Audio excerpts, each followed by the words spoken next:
esika bozwami kombo na ngai ezali Mimi. Soki eza mbanda liboso tala ngai, soki boza na moi bonjour, soki boza na pokwa bonsoir, kaka esika oyo ekokutamela bino. Lelo lisusu naza kopesa babone na ngai mbote, babone na ngai ya kala mpe babone na ngai ya sika oyo basutenaka ngai, batalaka bavideo na ngai, bakomataka bavideo na ngai, bapartageaka bavideo na ngai. Tika ete Nzambe na lola aleka na kopambola bino. Mpe soki nosabone na Mimi Kaka TV te, zwa opportunité ya kosabone na Mimi Kaka TV. Mpe soki osabone kobosana te na koklike oyo ezali cloche ya notification, mpo soki kaka Mimi Kaka TV atie baémission na ye, okozala moto ya liboso ya kotala bavideo ya Mimi Kaka TV. Okozala moto ya liboso ya kotala bavideo ya Mimi Kaka TV. Mpona lelo lisusu toye kosala nini? Mpona mokolo lelo tokoyebana kolakisa la jeune fille na ngai, la jeune fille na biso oyo bayebi ndenge nini basalaka fiche te ou bien Thomson na ngai yango oyo. J'espère bomona Thomson aza na 3 Thomson na ngai yango awa. Naye koyede jeune fille moko oyo ayebi ndenge nini basalaka mbisi te, aleka mpe na kosala nini koyeba na koyekola nazala bambisi na ngai yango oyo, naye nasala bambisi na ngai. Comme ça toni tobanda video na biso. Naza na mbeli na ngai yango oyo, mpe naza na ciseau na ngai mpona kokata ekai wana. Soko tokobanda kosala mbisi na biso, nazwa sachet na ngai mpona tia banini basalite na ngai. Mpo ntango oza kosala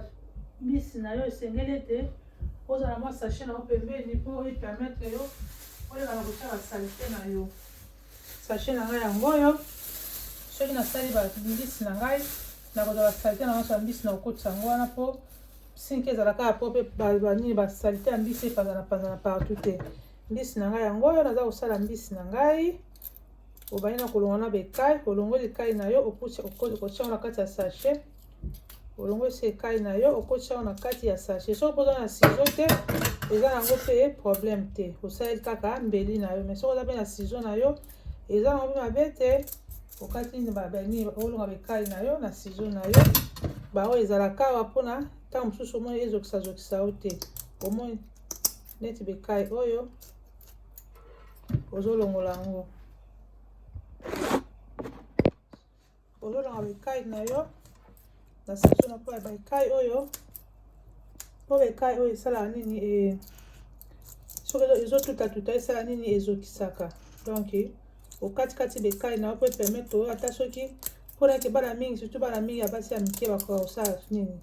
kosala mbisi te, babangaka bekai wana. Donc ozwi ciseau na yo olongo ete bekai oyo mpo epermettre oke ata soki mbisi etuti yo oza na difficulté ya konini basende wana ekota yo te mpo esala mpe pasi te. Donc yango wana omoniki na ciseau na katikati yango naza kolongola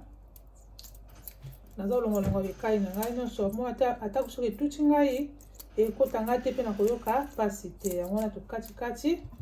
amplis sikoyo nazwi siko mbeli na ngai yango oyo,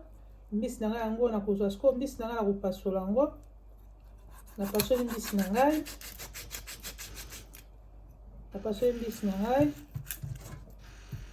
napasoli sikoyo nakoki kota mutu,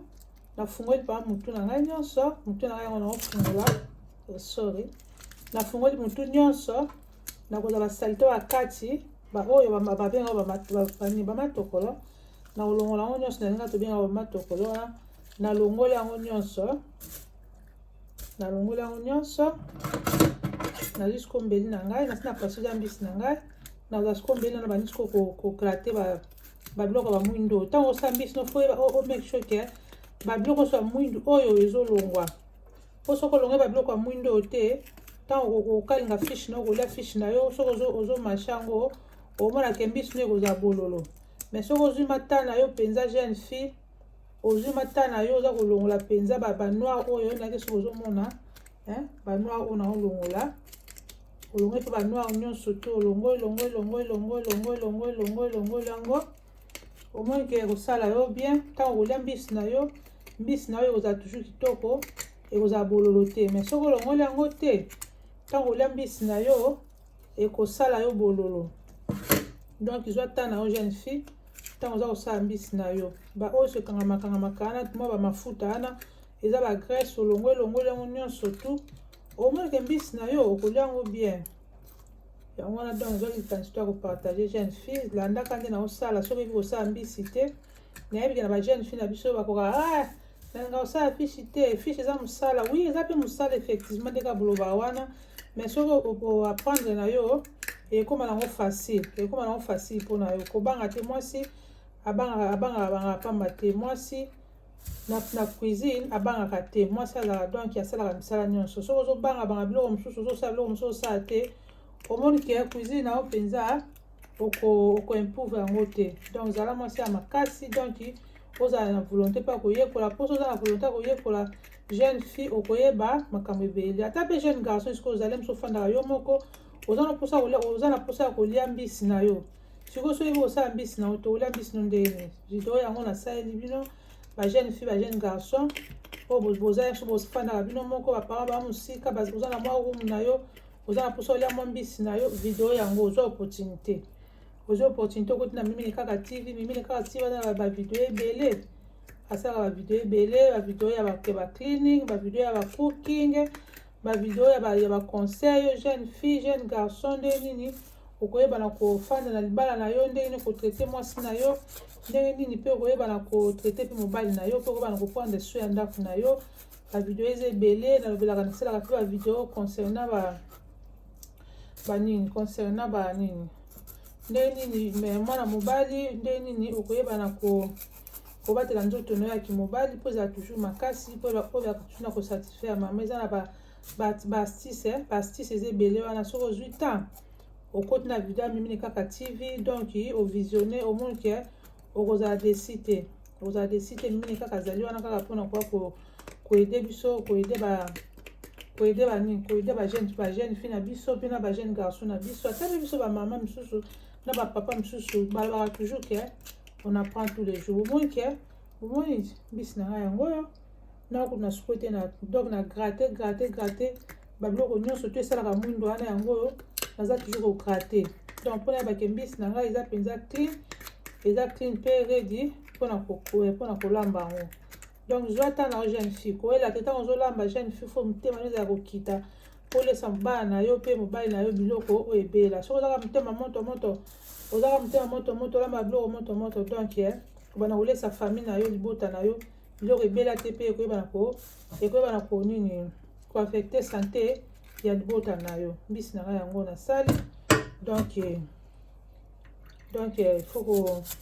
na kesu na mosusu nazolonga bekai oyo nalongi bekai kaka ndenge nalakisi bino wana donc kaka nde nalakisi bino landa kaka soki oyebi kosala mbisi te landa kaka nde naosala eza nango facile oza na mbeli na yo oza mpe na ciseau ya cuisine na biso oza na mbeli ya cuisine te eza na problème te oti kosala ciseau oti kosala no kaka ciseau na yo ya nini ya ciseau na yo kaka ya nini mbeli na yo kaka osala no kaka mbeli na yo eza nango mpe grave te donc yango wana nazokata donc nasukola mbisi na ngai après nako assaisonner mbisi na ngai mpo mbisi na ngai oyo eza nango mbisi ya kokalinga yango donc ba jeune fille na ngai ba jeune fille balandaka ngai basepelaka na bémission na ngai donc babengaka ngai bakomelaka ngai basingaka ngai bamerci ndenge naosala video na ngai baza koapprendre baza kobakisa un plus na bomoi na bango donc yango nazali susu likanisi to ya kopartage susu ndenge nini nasalaka mbisi na ngai mbiso ezali ya Thomson biso bacongolais toyebi yango bien toyebi mbisi ya Thomson ndenge ezalaka donc yango wana awa nde tozali koleka boye ngai ata Mimini Kaka nakoki na ngai te naprendaka tous les jours nalingaka koapprendre tous les jours tanga te mimi donc nalingaka nanga koapprendre nakutaka mpe na bachine ya bato misusu natalaka oyo ngai nayebi te omonake edanga mpe ebakiselanga toujours un plus ezakiselanga toujours un plus mpe mpona vie na ngai mpe mpona vie ya libota na ngai moto moko te na mokolo alobaka koki biso nyonso toza toujours koapprendre toujours donc mbisi na ngai yango oyo nazokoba toujours na kosala mbisi na ngai donc naza kolongola kaka babiloko ya mwindo oyo nazolongola yango mpona epermettre ke mbisi na biso tanto kolamba tanto kolia mbisi na biso eza na problème te mpona kosala mpenza video mingi molayi makasi te. Donc nakosala susu donc naoke mbangu mpo video ezala mpenza molayi makasi te mpo video ezala molayi makasi te. sikoyo nasili kosukola kokatakata nini kolonga basalite bokomona yango nalongoli nyonso. Sikoyo nalingi na banda kosukola yango na kati ntango nosukola mpimba na sikoyo kosukola fiche na ngai bomoni nalongoli basalite nyonso yango nalongoli nalingi na sikoyo kosukola nafungoli mai na ngai. Sikoyo naza kosukola fiche na ngai bien Thomson tobenga yango na lingala nde tobenga yango mpo na suna na mboka Thomson yango. Donc ozwi talo mbisi ezalaka na zei jeune fille ofungoli mai na yo osukoli okosukola nini mbisi na yo okena bamutu wana bomata oyo ezalaka pembeni ala baoyo nalongola yango mpe nalongolaki yango. Donc ozomake sure ke bamakila nyonso elongwe ozomaka makila eza te yango naosukola eso omona yango wana naza konika na kati ya mai nazonika bamakila nyonso tu na longolongoli wana bagrase ekangamaka na se wana nyonso tu na longolongoli biloko nyonso tu mpona meki soki mbisi na ngai to moto akolia mbisi na ngai alongo avec apesi ate soki alingi atafuni kaka boye mpe ayoki bololo esalaka nini edécourageaka esisaka mposa kolia. Donc yango wana nazosukola soki osukoli yango ozwi basin na yo soki na basin na yo jeune mpe osenga basin na cuisine osalaka misala na yo. Basin na ngai yango oyo basin na ngai yango ya noir so nasisi kosuka mbisi na ngai nakokosa na kati ya basin na ngai. Mbisi na ngai yango eza bien lavé là, donc bien lavé nettoyé très bien pourtant tokolia yango na famille na ngai ya donc tolonga avec appétit yango nasukoli mbisi na ngai nazisu mbisi mosusu yango naosukola lisusu naolongola banoir nyonso mpe ekangamaki wana tous les noirs nazolongolongola yango. Donc wana mimini kaka azala toujours wana mpona kwa koyede oyo aza na posa ya koyekola. On dit qu'on apprend tous les jours mouvement bate onga na koki aza te bomoi ti banoir nyonso na longoli banoir eza te mbisi nanga. Donc na kata eza mpenza very clean nde bato banglais balobaka ke very clean yango wana. Donc nazongi likanisi mpe ya kopartage soza na volonté ya koyekola jeune fille kohésite te na kosabone na Mimini Kaka TV. So olingi omona barecette olingi koyeba nde nini babongisaka ndako nde nini babongisaka poso na yo nde nini babongisaka nzoto na yo nzoto eza toujours clean kota na Mimini Kaka TV s'abonner mpe soki osabone kobosa ntina koklike cloche ya notification. Cloche eza très important mpo ete soki ka Mimini Kaka atia video na ye YouTube akoyeba na kosignale yo ke Mimini Kaka asi kotia video na ye kende kotala bana korate ba video na ngai te ezala bapapa biloko ya bien eza kota na osalela bino bapapa mpona komeke bino kozala toujours fit basite eza ebele nazosala na baje na osalela bino eza ebele. Donc soki orespecte na papa na ngai omona ke obana kolelela te okozala makasi. Donc okosepelisa mama donc mama koyeba na kosepela papa mama s'abonner na Mimini Kaka TV mpe soki osabone tina cloche ya notification partager liker basuggestion na bino mpe basuggestion na bino mpe eza mpe malamu baconseil mpe eza malamu. Donc mpo kaka ya na avancement ya chaîne ya Mimini Kaka TV napesi so babone nanga mbote soki ete Nzambe aleka na kopambola bino bino bonaka mpona kosoutenir ngai. Nzambe aleka na kopambola bino aleka na kopambola bino mingi. Mbisi na ngai yango eza mpenza very clean. Donc soki ozolia boye okolango avec appétit. Jeune fille yekola jeune garçon mpe yekola yo oyi kosala mbisi te. Omoni mbisi yango eza clean